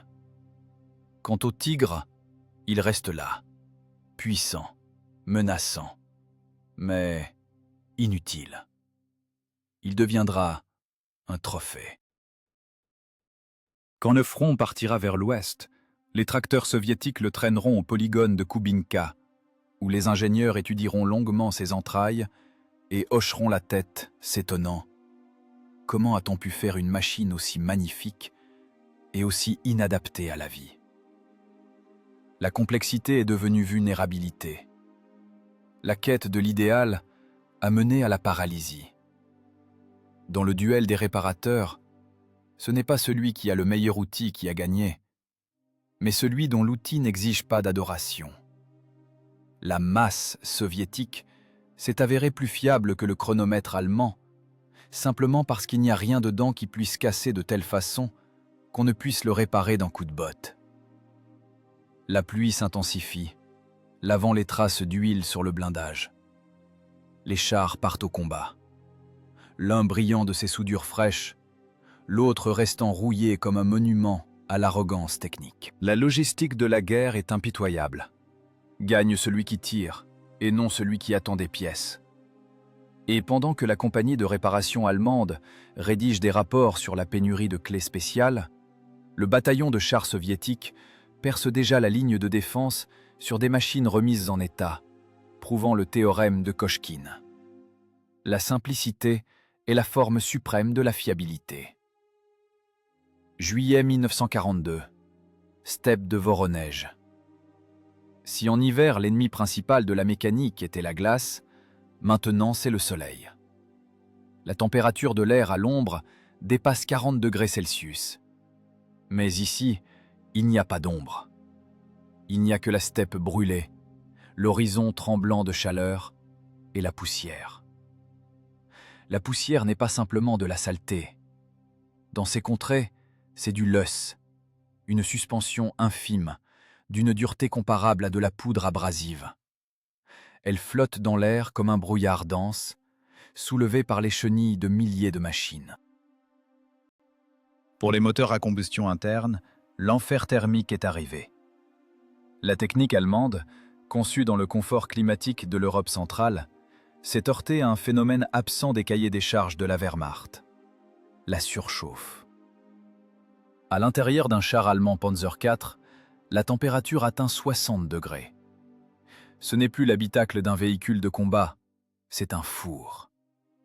Les équipages se mettent torse nu, mais la sueur ne s'évapore pas, elle coule à flot, inondant les yeux et les instruments. Mais les hommes peuvent endurer. Le fer, lui, ne sait pas endurer. Les moteurs à essence Maybach commencent à s'étouffer. L'essence à une telle température bout directement dans les conduites de carburant. Il se forme des bouchons de vapeur. La pompe à essence ne pompe pas du liquide, mais du gaz chaud, qui ne peut alimenter les carburateurs. Le moteur tousse, perd de la puissance et cale en plein combat. « Température de l'eau 110 !» crie le pilote mécanicien du char allemand, regardant le tableau de bord avec horreur. « Pression d'huile en chute, on bout, Hans !»« Réduis les tours !» commande le chef de char, essuyant son visage trempé. « Ouvre les volets du radiateur en grand !»« Ils sont ouverts, les ventilateurs ne suffisent pas. Les radiateurs sont bouchés par la poussière. » C'est la deuxième partie de la catastrophe. Les filtres à air allemands sont des structures complexes, multicouches, faites de feutre et de tissu. Ils sont créés pour capturer la poussière des routes européennes. Mais le löss russe, c'est autre chose. Il colmate instantanément les pores de l'élément filtrant. L'air cesse d'arriver au moteur. Le mélange devient trop riche. Les bougies se couvrent de calamine noire. Si l'on enlève le filtre pour laisser le moteur respirer, la poussière de l'œuf tombe directement dans les cylindres. Là, elle agit comme du papier de verre. Les segments de piston s'usent en une seule marche forcée. Le miroir du cylindre se couvre de rayures. La compression chute. Le moteur, dont la ressource était calculée pour des milliers d'heures, meurt en une centaine de kilomètres. Les ingénieurs allemands sont horrifiés. Leur moteur parfait s'use à une vitesse catastrophique. Et sur la colline voisine, soulevant derrière elle une traîne de nuages gris, rampe une colonne de T-34. Ils ont chaud aussi. Le diesel V2 travaille à la limite du régime thermique. L'eau dans le système de refroidissement bouillonne. Les soupapes des bouchons de radiateurs laissent échapper la vapeur avec le sifflement d'un serpent furieux. Mais les chars avancent. Le secret de la vitalité du moteur soviétique dans ces conditions n'est pas dans la qualité de l'assemblage, mais dans le principe de purification de l'air. Sur les nouvelles modifications des 34, on a commencé à installer des filtres de type cyclone. C'est un système primitif, grossier, mais génial. Il n'y a pas de feutre fin à changer toutes les 2 heures. C'est la force centrifuge qui travaille. L'air est tourbillonné et les particules lourdes de poussière sont simplement projetées contre les parois et tombent dans un réservoir, tandis que l'air pur va dans les cylindres. Le cyclone avale la poussière par kilogramme et continue de fonctionner. Il n'assure pas une propreté stérile comme le filtre allemand dans les premières minutes de fonctionnement, mais il assure la stabilité. Il ne se bouge pas à mort. À l'intérieur du char soviétique, les conditions sont inhumaines. La ventilation est absente en tant que telle. Le ventilateur sur le moteur tire l'air du compartiment de combat, créant un courant d'air. Mais cet air est brûlant. Impossible de toucher le blindage à main nue. Brûlure garantie. Les gaz de poudre des tirs s'accumulent dans la tourelle, provoquant des nausées. Le chargeur travaille dans un état semi-inconscient. Sa vareuse est imprégnée de sel et est devenue rigide comme une carapace. « De l'eau !» râle-t-il en engageant une nouvelle cartouche unitaire dans la culasse. « Tiens bon !» hurle le commandant. « Le radiateur en a plus besoin !» Toute l'eau que possède l'équipage va au refroidissement du moteur. Les hommes boivent une boue rouillée et tiède provenant des robinets de purge, s'ils ont de la chance. Mais la machine est plus importante que l'homme. Si le moteur s'arrête, tout le monde meurt. « Huile 80, eau 95 !» rapporte le mécano. Il est assis en plein enfer, près de la transmission. Les leviers de commande sont brûlants. Les embrayages fument. L'odeur du ferre d'eau brûlé se mélange à l'odeur du gazole et de la sueur. Le T-34 perce à travers la tempête de poussière. Le pilote mécanicien ne voit presque rien. Les périscopes sont collés par la poussière. Il conduit la machine à l'intuition et aux éclairs des tirs. La poussière pénètre partout. Elle crisse sous les dents de l'équipage. Elle bourre les oreilles, le nez, les plis des vêtements. Mais elle n'arrête pas le diesel. La colonne allemande s'est arrêtée. Ce n'est pas un arrêt tactique, c'est un chaos technique. Les commandants de la Panzerwaffe sont obligés de couper les moteurs pour ne pas les brûler définitivement. Ils ouvrent les trappes des compartiments moteurs, essayant de refroidir les agrégats. Les tankistes courent avec des seaux vers le ruisseau asséché, puisant une boue trouble pour arroser les radiateurs de l'extérieur. Cela fait pitié à voir.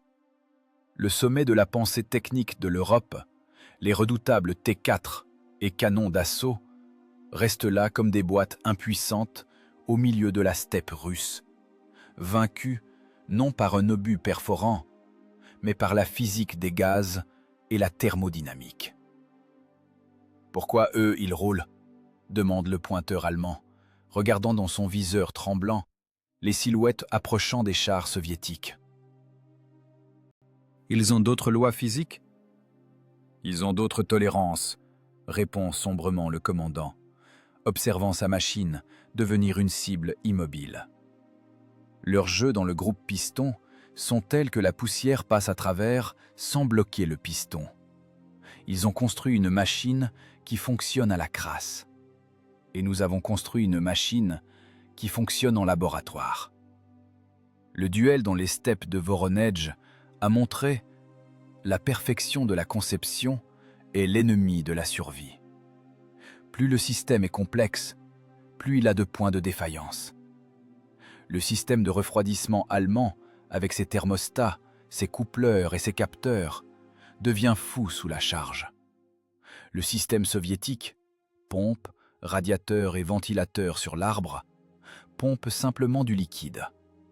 Grossier? Oui. Efficace? Absolument. Le char soviétique grimpe sur la crête de la colline. Des tuyaux d'échappement s'échappe une fumée noire mêlée d'étincelles. C'est l'huile passée dans les chambres de combustion qui brûle. Mais la puissance ne chute pas. Le moteur V2 rugit de sa basse, couvrant le sifflement du vent. Il dévore la poussière, la broie et la recrache, continuant de traîner derrière lui 30 tonnes de blindage. « Perforant! Feu !» crie le commandant soviétique. « Tire !» La douille tombe avec un tintement sur le plancher du compartiment de combat, ajoutant à la chaleur. L'obus part dans la brume de chaleur et trouve sa cible. Le char allemand, immobile avec ses trappes moteurs ouvertes, s'enflamme. Les vapeurs d'essence accumulées sous le capot à cause de la surchauffe détonnent en une explosion volumétrique. Une boule de feu monte vers le ciel, éclipsant le soleil. L'équipage du T-34 ne célèbre pas. Ils n'ont pas la force pour les émotions. Ils sont déshydratés. La tête tourne. Des taches sombres flottent devant les yeux. Mais les mains font leur travail. Le mécano débraille, change de vitesse, et le char s'élance en avant. La poussière se dépose sur le blindage en une couche épaisse, transformant le char vert en fantôme gris. La steppe ne pardonne pas la faiblesse. Elle teste la solidité de la technique avec chaque mètre cube d'air brûlant. Et cet examen, ce ne sont pas ceux qui ont des pièces chromées qui le réussissent, mais ceux qui ont à l'intérieur un cœur d'acier, capable de battre même en enfer. La philosophie d'ingénierie de l'URSS, simplicité et fiabilité, bat à nouveau la complexité et efficacité allemande. Parce que l'efficacité est égale à 0 si le moteur a bouilli. 5 juillet 1943. L'Arc de Koursk. Ce jour devait être le triomphe de la pensée technique allemande. Berlin a misé son va-tout. Au combat, sont lancés non seulement de nouveaux chars, mais un ordre technologique fondamentalement nouveau. L'opération Citadelle ne s'appuie pas sur la stratégie, mais sur la Wunderwaffe, l'arme miracle. Pour la première fois sur le front, apparaissent massivement les Panthères et les chasseurs de chars lourds Ferdinand. Sur le papier, ces machines ont l'air de prédateurs absolus. Le Panther est la réponse au T-34. Les constructeurs allemands, à contre-cœur, ont copié le blindage incliné, reconnaissant que Kochkine avait raison. Ils ont installé un canon long avec une vitesse initiale de l'obus de 1000 mètres par seconde. C'est un scalpel, capable d'ouvrir n'importe quel char soviétique à une distance de 2 km. Mais la réalité apporte ses corrections au plan de la firme MAN.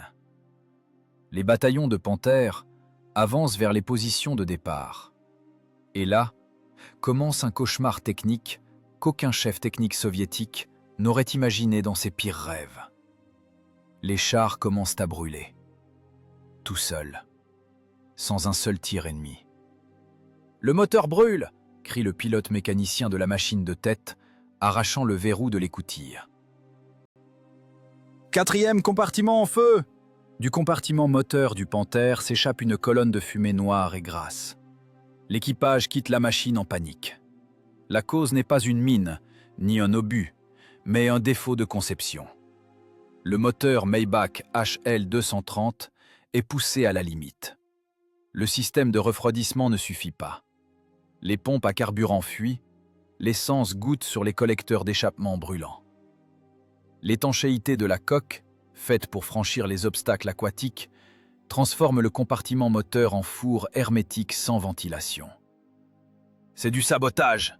hurle le commandant du bataillon, voyant 2 machines flambant neuves se transformer en torches en pleine marche. Elles cassent sous leur propre poids. « Ce n'est pas du sabotage, Herr Major », répond sombrement l'officier technique. « C'est la précipitation. Nous avons reçu des prototypes bruts. La transmission ne tient pas le couple. Les transmissions finales se détruisent tous les 30 km. Nous perdons le bataillon avant même de rencontrer les Russes. Les statistiques sont effrayantes. Sur les 200 Panthères arrivés à Koursk, seule une petite partie atteint la ligne de front en état de combattre. Les autres sont sur les bas-côtés capot ouverts, entourés de réparateurs qui jurent. Le perfectionnisme allemand s'est brisé sur le désir d'Hitler d'obtenir l'arme immédiatement. La complexité de la conception, nécessitant des années de mise au point, est devenue une condamnation à mort. Et sur l'autre flanc, rampent les Ferdinand. 65 tonnes. Front, 200 mm d'acier. Transmission électrique du professeur Porsche. 2 moteurs font tourner des générateurs. Les générateurs alimentent des moteurs électriques. Pas d'arbre de transmission. De la science-fiction technique. Cet automoteur peut détruire tout ce qui vit à l'horizon. Mais le Ferdinand a un petit détail oublié par les constructeurs dans la course au calibre. Il n'a pas de mitrailleuse de caisse. Les ingénieurs ont estimé qu'une machine aussi puissante ne devait pas laisser l'infanterie approcher. C'était une erreur, au prix de la vie de l'équipage. 12 juillet, Prokhorovka. Le point culminant de la bataille. Le général Rotmistrov donne un ordre qui contredit tous les règlements du combat de chars. Pleine vitesse, rapprochement. C'est la seule chance de la technique soviétique. Le T-34, avec son canon de 76 mm, ne peut percer le front du Tigre ou du Ferdinand, même à bout portant. Les chars allemands sont des snipers. Les chars soviétiques sont des boxeurs. Pour gagner, le boxeur doit entrer au corps à corps, là où le fusil du sniper devient une massue inutile. L'avalanche de 34 fonce à travers le champ. Les diesels hurlent à s'en rompre les veines. Vitesse, 55 km/h. Les chars sautent sur les bosses, faisant cliqueter leurs chenilles. Les équipages ne tirent pas. Tirer à une telle allure est inutile. La tâche principale est de réduire la distance. Traverser la zone de mort d'1,5 km où règnent les canons allemands. Les pointeurs allemands deviennent fous, trop de cibles. Ils s'agitent dans leur viseur. « Trop vite !» crie le pointeur d'un Tigre. « Je n'ai pas le temps de tourner la tourelle !» L'hydraulique est lente. La lourde tourelle du Tigre tourne majestueusement et doucement. Mais les chars soviétiques passent plus vite. Les voilà déjà tout près. Le combat de chars se transforme en mêlée. Distance de tir, 50, 30, 10 mètres. Ici, le blindage n'est plus important. Ici compte la manœuvrabilité et la cadence de tir. Le T-34 arrive sur le flanc du Tigre. Tire à bout portant. L'obus perce le blindage latéral, là où se trouvent les réservoirs de carburant et les munitions. L'explosion arrache la tourelle de plusieurs tonnes du géant allemand.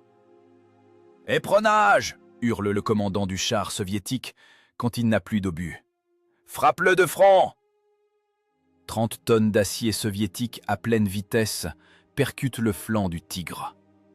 Un choc d'une force monstrueuse. Les équipages à l'intérieur sont contusionnés, se brisent les côtes sur les culasses des canons. Mais la machine allemande souffre davantage. La fameuse transmission ne supporte pas le choc latéral. Les engrenages éclatent. Les arbres se tordent en vis. Le Tigre est immobilisé. Et le char soviétique, le nez brisé, une chenille arrachée, continue de faire feu à la mitrailleuse. Sur le champ de bataille, le fracas est tel que le sang coule des oreilles. L'air s'est transformé en une substance solide de poussière et de fumée. Visibilité nulle. Dans ce chaos, les télémètres optiques complexes des Allemands sont inutiles. Leurs lentilles traitées se brisent sous les explosions proches des obus explosifs. Les chars deviennent aveugles. Les Ferdinand, restés sans couverture, deviennent les victimes de l'infanterie. Les soldats soviétiques courent jusqu'au monstre d'acier et jettent des bouteilles incendiaires sur les grilles moteurs. La transmission électrique s'enflamme, court-circuitant les chaînes. « Nous sommes aveugles !» crie le commandant du Ferdinand. « Infanterie sur le blindage! Où est la mitrailleuse? Pourquoi n'y a-t-il pas de mitrailleuse ?» Il tire au pistolet par la trappe d'éjection des douilles, mais c'est l'agonie. Le chef-d'œuvre de Ferdinand Porsche, qui a coûté des millions de Reichsmark, brûle à cause d'une bouteille d'essence valant quelques centimes, parce que le constructeur a jugé la mitrailleuse comme un atavisme superflu. Le soir, le champ près de Prokhorovka est couvert d'une fumée âcre. Des centaines de machines en feu. Ici s'est produit le choc de deux philosophies. Le pari allemand sur les caractéristiques uniques, sur la balle d'argent, a perdu. Le pari soviétique sur la masse, la fiabilité et le combat rapproché a gagné. Les tankistes allemands, survivants de ce hachoir, sont assis par terre, la tête entre les mains. Ils sont sous le choc. Leur technique, qui sur le polygone montrait des miracles de précision, a failli en combat réel. Les mécanismes de visée complexes se sont déréglés. L'électronique a court-circuité. Les moteurs ont surchauffé. Mon viseur coûtait le prix de tout leur char, marmonne un Oberleutnant prisonnier, en regardant un T-34 noirci remorquer un tigre capturé. Mais le verre s'est fondu avec la vibration. Et eux, ils visent par un trou dans le blindage et y touchent. C'était la sentence du snobisme technique. L'arc de Koursk a montré qu'à la guerre, la fiabilité est plus importante que les millimètres et la réparabilité plus importante que le confort. Les panthères, brûlées par leur propre moteur, sont devenues le symbole de l'effondrement de l'école d'ingénierie allemande qui, essayant de créer la machine idéale, a oublié qu'elle devrait combattre dans un monde imparfait. La masse soviétique s'est avérée tordue, ébréchée, mais entière. Le scalpel allemand s'est cassé en deux. Et maintenant que l'échine de la Panzerwaffe était brisée, cette masse était levée pour la riposte dont on ne se relève pas. L'initiative est passée à ceux qui construisaient des chars non pour les défiler, mais pour tuer. 1944. La géographie de la guerre se contracte comme une peau de chagrin. Maintenant, le vecteur du mouvement est dirigé strictement vers l'ouest, et la vitesse de ce mouvement n'est pas dictée par la carte d'état-major, mais par la ressource des moteurs. Commence la grande marche à travers les ruines de l'Europe. C'est une course à la survie des mécanismes, où gagne non pas celui qui frappe le plus fort, mais celui qui roule le plus longtemps. Les armées blindées soviétiques parcourent 500 km en une seule opération offensive. C'est une charge extrême. Selon toutes les normes techniques du temps de paix, le diesel de char V2 aurait dû mourir il y a 200 heures moteur. Les segments de piston sont usés jusqu'à l'épaisseur d'une feuille d'aluminium. La pression d'huile dans le système chute à un niveau critique, glaçant d'effroi les pilotes mécaniciens à chaque regard sur le manomètre. Les axes de chenilles, brisés par des milliers de verstes de tout-terrain, tiennent par miracle et grâce à un bout de fil de fer. Mais les colonnes avancent. Le T-34 modèle 44 n'est plus cette machine brute qui brûlait près de Mtsensk. C'est une bête fatiguée, sale, cliquetant de toutes ses articulations, mais incroyablement vivace. Il pisse l'huile, il fume, il exige un resserrage constant des boulons au halt, mais il ne s'arrête pas. « Pression 1 !» crie le pilote mécanicien à travers le bruit de la transmission. « Le voyant clignote !»« On s'en fout !» répond le commandant. « Verse un seau de mazout directement dans le réservoir. Il le mâchera. » Et le moteur mâche. L'école de conception soviétique a mis dans cet agrégat une telle réserve de solidité barbare qu'il fonctionne même quand, selon les lois de la physique, il ne devrait pas. Les pièces usées se sont rodées les unes aux autres, formant une symbiose unique de jeu et d'écart. La machine est devenue le prolongement de l'équipage. On la répare en marche, utilisant les moyens du bord. Une durite éclatée est enroulée de rubans isolants pris à l'ennemi. Un radiateur percé est bouché avec un bouchon en bois. Une toute autre image s'ouvre sur les bas-côtés des routes allemandes. Ici se dresse le cimetière des ambitions technologiques du Troisième Reich. Immense, inspirant la crainte, les tigres royaux. 70 tonnes d'acier allié, blindage frontal, 150 mm sous un angle d'inclinaison rationnel. Canon de calibre 88 mm, capable de détruire n'importe quel char allié à une distance de 2,5 km. Le sommet de la chaîne alimentaire des blindés. Mais ces monstres se tiennent calmes et sages, leurs canons puissants plantés dans le sol. Sur leur blindage, aucune trace de pénétration. Ils sont entiers, ils sont morts. La cause de la mort est banale et humiliante pour le génie arien. Le carburant. Le Tigre Royal, de 70 tonnes, dévore 700 litres d'essence synthétique pour 100 km de tout-terrain. Ce n'est pas une machine, c'est un trou noir pour les ressources. Quand les gisements de pétrole roumains sont perdus et que les usines de carburant synthétique sont bombardées par l'aviation alliée, cet appétit devient fatal. L'as des chars allemands peut être 3 fois héros, mais sans essence, son char se transforme en bunker d'acier immobile. Et un bunker dans une guerre de manœuvre n'est qu'un décor. La colonne soviétique passe devant une compagnie de Tigre II abandonnée. Le pilote mécanicien du 34 ralentit pour examiner les géants vaincus. « Regarde, commandant », dit-il en montrant la trappe moteur ouverte d'un char allemand.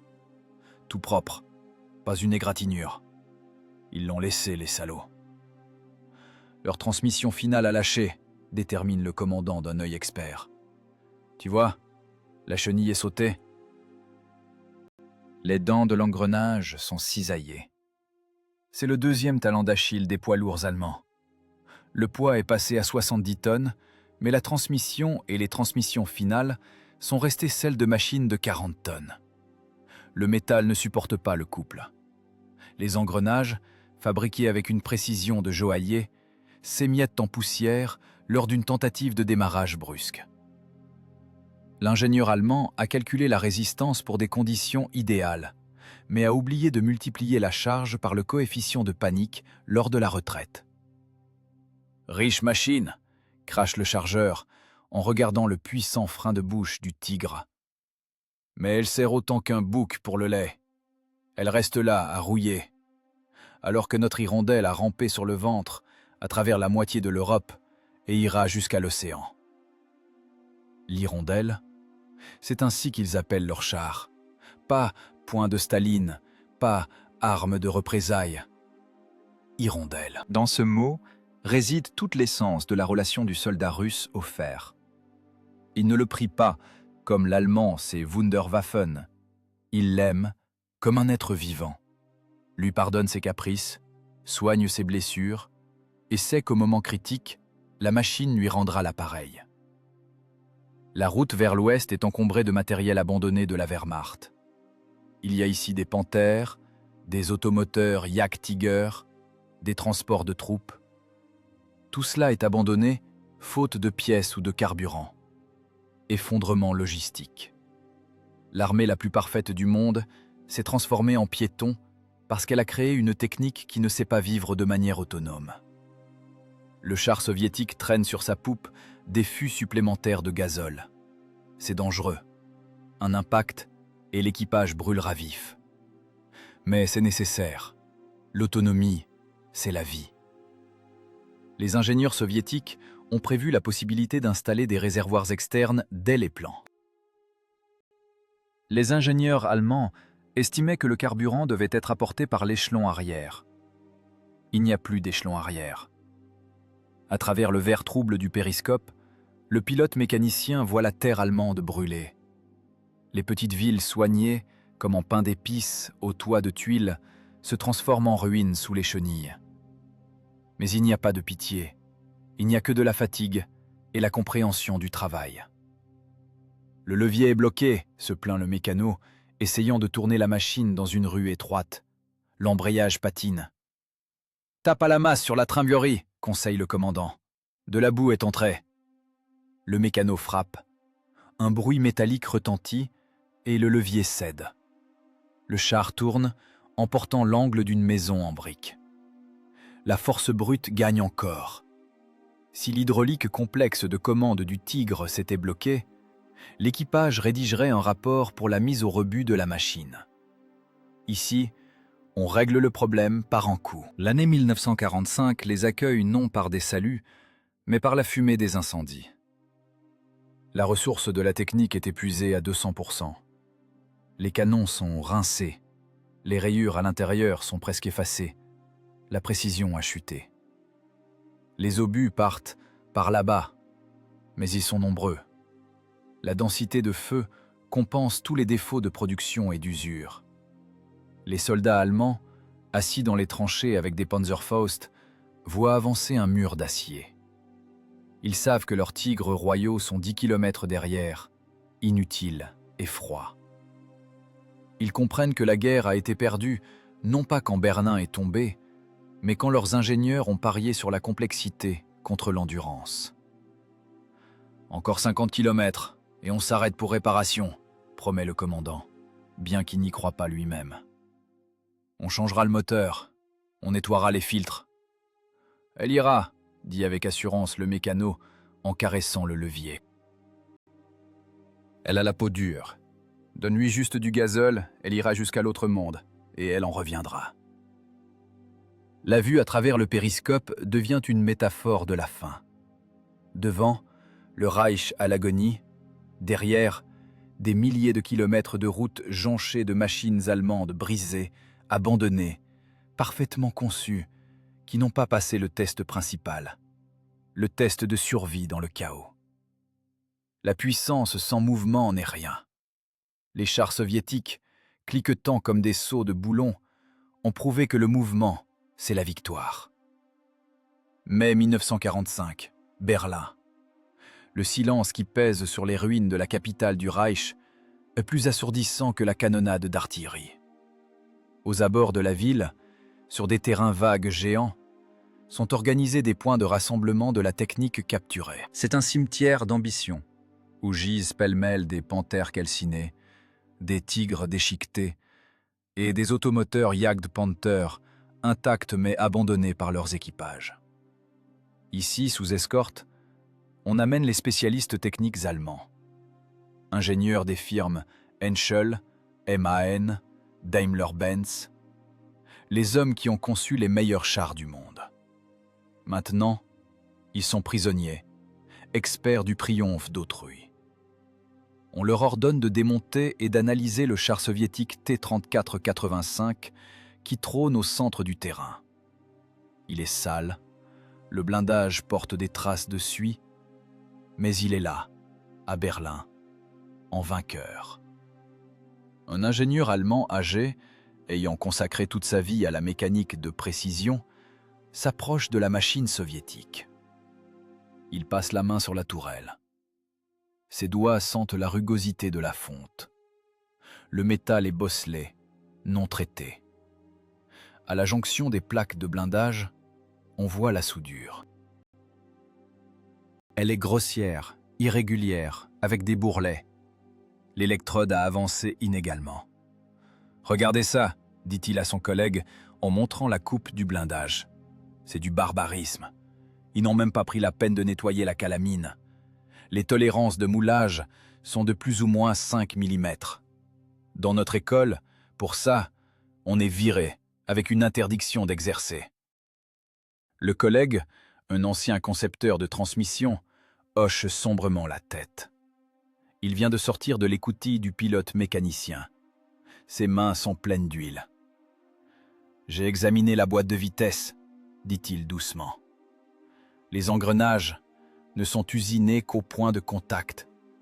Le reste de la surface est de la fonte brute.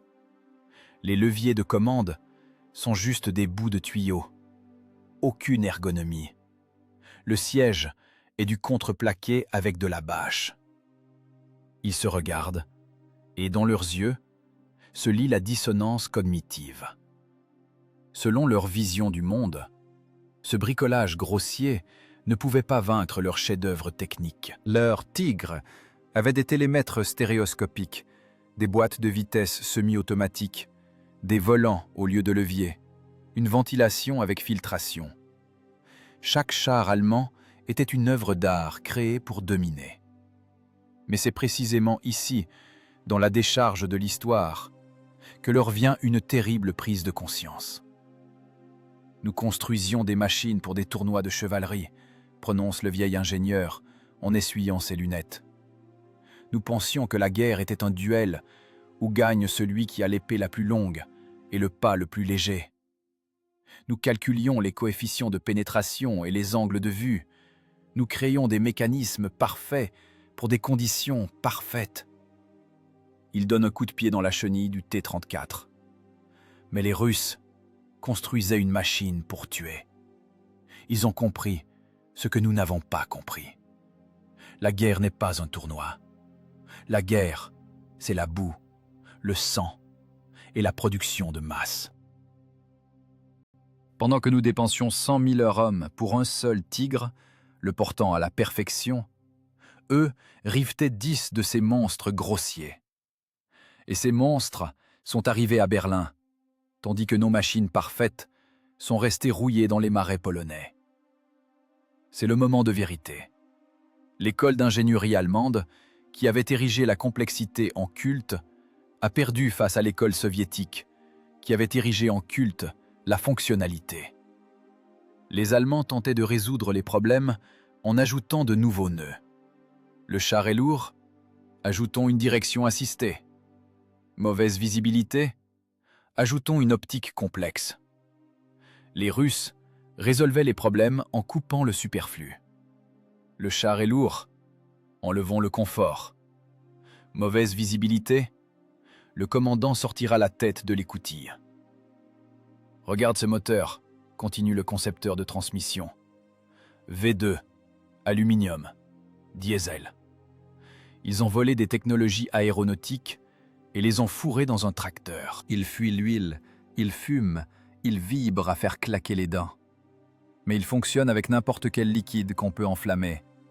Alors que nos Maybach exigeaient de l'essence de la plus haute pureté que nous n'avions déjà plus en 1944. Leur dialogue est l'épitaphe du perfectionnisme. La perfection est devenue l'ennemi du bien. La volonté de faire mieux a conduit au fait que la technique est devenue inadaptée à la guerre totale. Les roulements complexes exigeaient une graisse complexe. L'électronique complexe exigeait du cuivre, qui était en pénurie. La suspension complexe exigeait une réparation qualifiée. Le char soviétique T-34 est devenu l'incarnation du principe nécessaire et suffisant. Il n'y avait en lui aucune pièce qui ne servît l'objectif principal, tirer et détruire. Tout le reste, confort, esthétique, ressources, a été sacrifié à la vitesse de production et à la fiabilité au combat. Nous n'avons pas perdu contre des soldats, résume le vieil ingénieur en s'éloignant du char. Nous avons perdu contre des chaînes de montage. Nous avons perdu contre une philosophie. Nous voulions faire un instrument de chirurgien et ils ont fait une masse.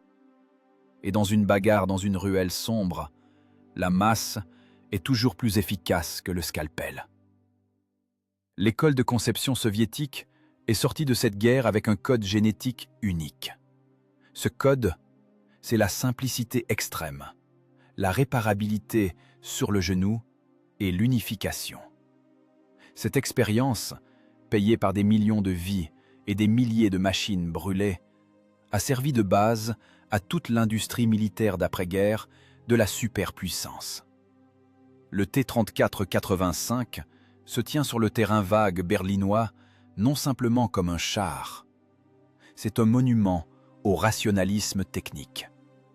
Sa conception a prouvé la fiabilité est plus importante que les caractéristiques tactico-techniques. La possibilité de réparer la machine sur le terrain est plus importante que l'épaisseur du blindage. La quantité, multipliée par la simplicité, devient une nouvelle qualité.